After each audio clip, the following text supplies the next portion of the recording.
This is video for AP Statistics Chapter 3, and in this video we're going to discuss correlation, R-values, and scatterplots. And also in Chapter 3, the textbook goes over least squares regression and least squares regression lines, but that's going to be in a different video. And so the first thing that we discuss is scatterplots and really the relationship between sets of variables. And so we have two different types of variables, explanatory variables and response variables. And explanatory variables attempt to explain observed outcomes, while response variables measure an outcome of a study. Your explanatory variable is always going to be on your x-axis, while your response variable will be on the y-axis. And how kind of an example of an explanatory variable versus a response variable, which is an explanatory variable could be how many hours you study for a test, while in a response variable it could be, say, how well you did on that test. It's kind of, this will kind of explain this. And so here in this scatter plot we have positive correlation, because as the explanatory variable goes up in value, so does the response variable. So kind of have like a positive slope, if you will, line going this way. And then also you can have negative correlation, and negative correlation is as one variable rises, the other decreases. So here, explanatory variable again and response variable. And then here there is no really pattern in the data or in the scatter plot. It's just kind of really random. It's not negative or positive, and so this shows no correlation. So between the explanatory variable and the response variable, there's very little relationship or correlation between the different sets of data. And something that's also really important to remember is that correlation does not prove causation. Only a controlled experiment can actually prove causation.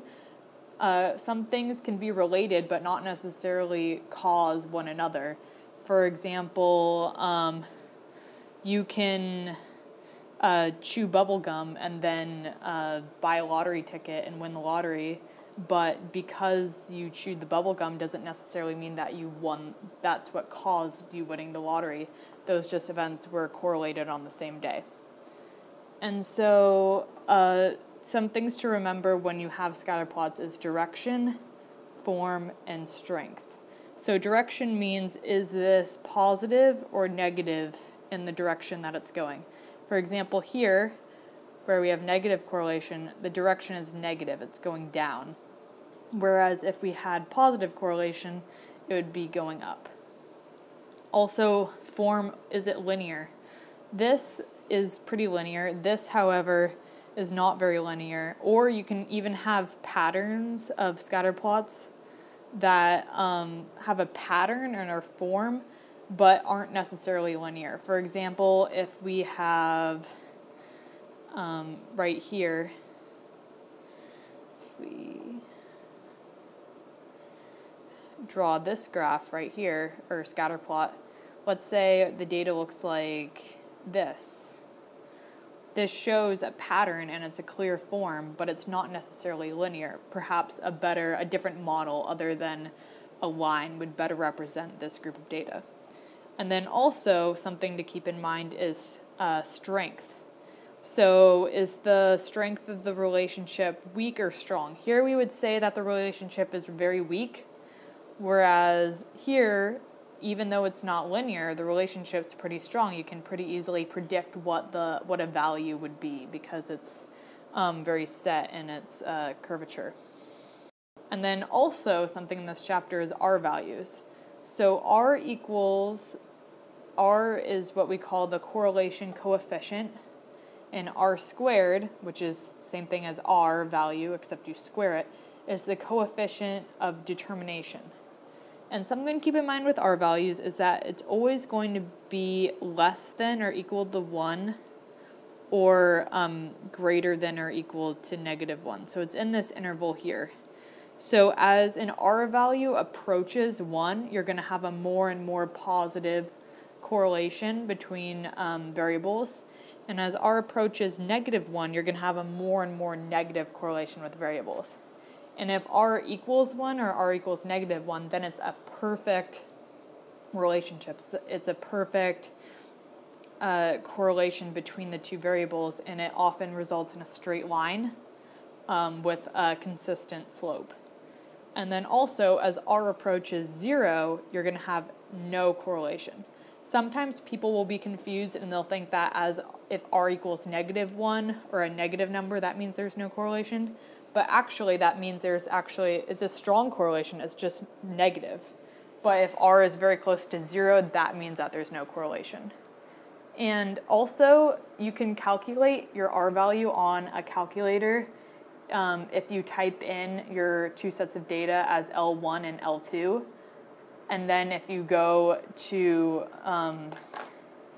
your statistics and you try to do a linear regression line, sometimes it won't pop up if your teacher often clears your calculator because it can manually set off putting up the r values. But how you can get those r values back is if you go to if you go to second catalog, and then you kind of flip through, scroll down to all the options until you reach diagnostic on, and then you press enter, press it on, and then when you try to create a linear regression line, your r value is also gonna pop up. And so this is basically just showing the correlation between variables for the correlation coefficient. For the coefficient of determination, r squared, that is how the variables explain each other. So what the coefficient of determination means is that, let's say r squared equals 0.70. That means that 70% of the variation in x values explains the variation in y values. So, and basically for the correlation coefficient and the coefficient of determination, r and r squared, the only thing that's different is that to get r or r squared, you just square it or square root it. So for r squared equals 0.7, to get r from that, you would just square root 0.7. So then r equals 0.367. So that's it.